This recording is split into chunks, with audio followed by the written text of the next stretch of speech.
PM Modi ने नौसेना दिवस पर ट्वीट कर शुभकामनाएं दी। पीएम ने ट्वीट कर लिखा, भारतीय नौसेना निडर होकर हमारे तटों की रक्षा करती है और जरूरत के समय मानवीय सहायता भी प्रदान करती है। प्रधानमंत्री नरेंद्र मोदी की अगुवाई में सर्वदलीय बैठक हुई। देश में जारी कोरोना वायरस के संकट पर आने वाले वक्त में वैक्सीन के वितरण को लेकर बैठक में चर्चा हुई।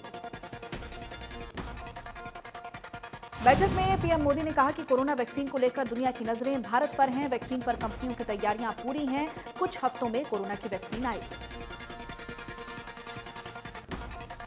करनाल में 11,044 हेल्थ केयर से जुड़े सभी डॉक्टर्स और नर्स को पहले चरण में कोरोना वैक्सीन इंजेक्शन लगेगा। सीएमओ ने बताया कि 464 डॉक्टर वैक्सीन इंजेक्शन लगाने का काम करेंगे और 34 पॉइंट वैक्सीन को स्टोर करने के लिए बनाए जाएंगे।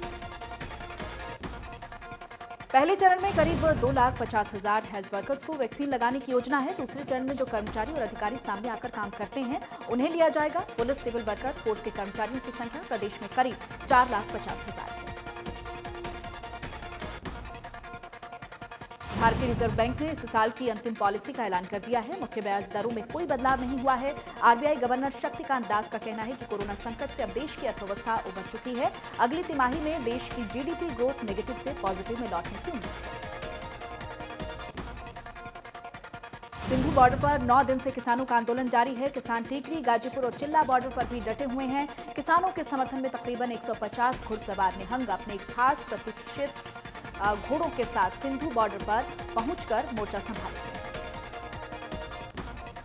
किसानों के साथ 7 घंटे तक चली चौथे दौर की बातचीत भी बेनतीजा रही। अब 5 दिसंबर को 5वें दौर की बैठक होगी। किसान कृषि कानून वापसी की मांग पर अड़े हुए हैं। बैठक के दौरान किसानों ने सरकारी खाना खाने से इनकार कर दिया। शिरोमणि अकाली दल किसानों के समर्थन में देश के अलग अलग राजनीतिक दलों को साथ जोड़ने में जुटा हुआ है। शिरोमणि अकाली दल नेता टीएमसी, शिवसेना, इनेलो, जेजेपी सहित कई राजनीतिक दलों से संपर्क में जुटे हुए हैं। आपसी सहमति के बाद ये सभी दल राष्ट्रपति से मुलाकात करेंगे। किसान आंदोलन को लेकर नेता विपक्ष भूपेंद्र सिंह हुड्डा ने कहा कि किसानों के साथ अत्याचार हुआ है, सरकार जवाब दे। सरकार को हरियाणा विधानसभा का स्पेशल सेशन बुलाया जाना चाहिए। मध्य प्रदेश, राजस्थान और यूपी के किसान दिल्ली कूच की तैयारी में हैं। किसानों को रोकने के लिए पुलिस बल वाटर कैनन और आंसू गैस के गोले छोड़ने की तैयारी में है।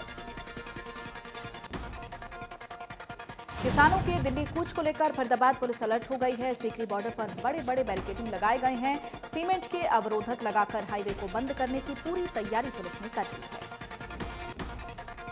किसान आंदोलन पर स्वास्थ्य विभाग ने भी नजर टिका रखी है। बॉर्डर पर रुके हुए किसानों के कोरोना टेस्ट किए जा रहे हैं। इसके लिए कई किसानों के सैंपल भी लिए गए हैं। 6 जगहों पर कैंप लगाकर रोजाना किसानों के टेस्ट किए जा रहे हैं। अब युवा पीढ़ी भी किसानों के समर्थन में उतर आई है। किसान आंदोलन के समर्थन में करनाल के सेक्टर 6 में रहने वाले सिविल इंजीनियर अपनी शादी में करोड़ों की गाड़ी छोड़कर ट्रैक्टर पर सवार होकर बारात लेने के लिए बारातियों के साथ रवाना। कुरुक्षेत्र में गीता यज्ञ से गीता महोत्सव का आगाज होगा, लेकिन कोरोना संकट के कारण न तो क्राफ्ट मेला लगेगा और न ही सांस्कृतिक कार्यक्रम होंगे।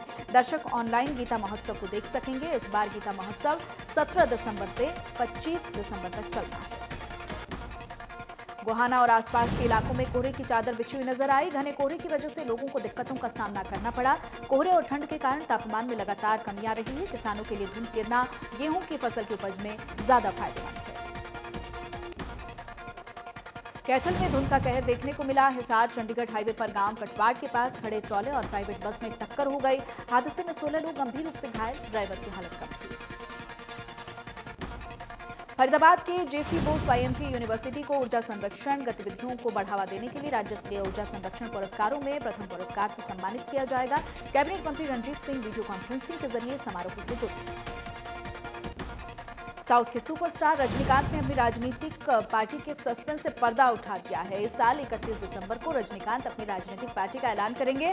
रजनीकांत ने कहा कि वो एक ईमानदार, पारदर्शी, भ्रष्टाचार मुक्त और आध्यात्मिक राजनीति करेंगे। बुरेवी चक्रवात को देखते हुए तिरुवनंतपुरम प्रशासन ने तटीय इलाकों में सुरक्षा की पूरी तैयारी कर ली है। डिजास्टर मैनेजमेंट यूनिट्स की 26 टीमों को तमिलनाडु, कन्याकुमारी और केरल के तटीय इलाकों में तैनात कर दिया गया है। अभिनेता वरुण धवन और अभिनेत्री नीतू कपूर कोरोना पॉजिटिव हो गए हैं। वरुण धवन इन दिनों अपनी आने वाली फिल्म कुली नंबर 1 की प्रमोशन में लगे हुए हैं। देश में 24 घंटे में 36,594 नए केस मिले हैं। 541 मरीजों की मौत हो गई है। 95,71,000 से ज्यादा कुल केस हैं। प्रदेश में कुल मरीजों की संख्या 2,39,000 के पार। 24 घंटे में मिले 1,600 से ज्यादा नए मरीज। 32 की हुई मौत। एक्टिव केस 16,000 से ज्यादा। दिल्ली पर कोरोना का शिकंजा। 24 घंटे में सामने आए 3,734 नए केस। 82 लोगों की हुई मौत। 29,000 से ज्यादा केस एक्टिव। महाराष्ट्र में कोरोना से एक दिन में हुए 115 मरीजों की मौत। कुल मौत का आंकड़ा हुआ 47,472 के पार। अब भी 85,535 केस एक्टिव।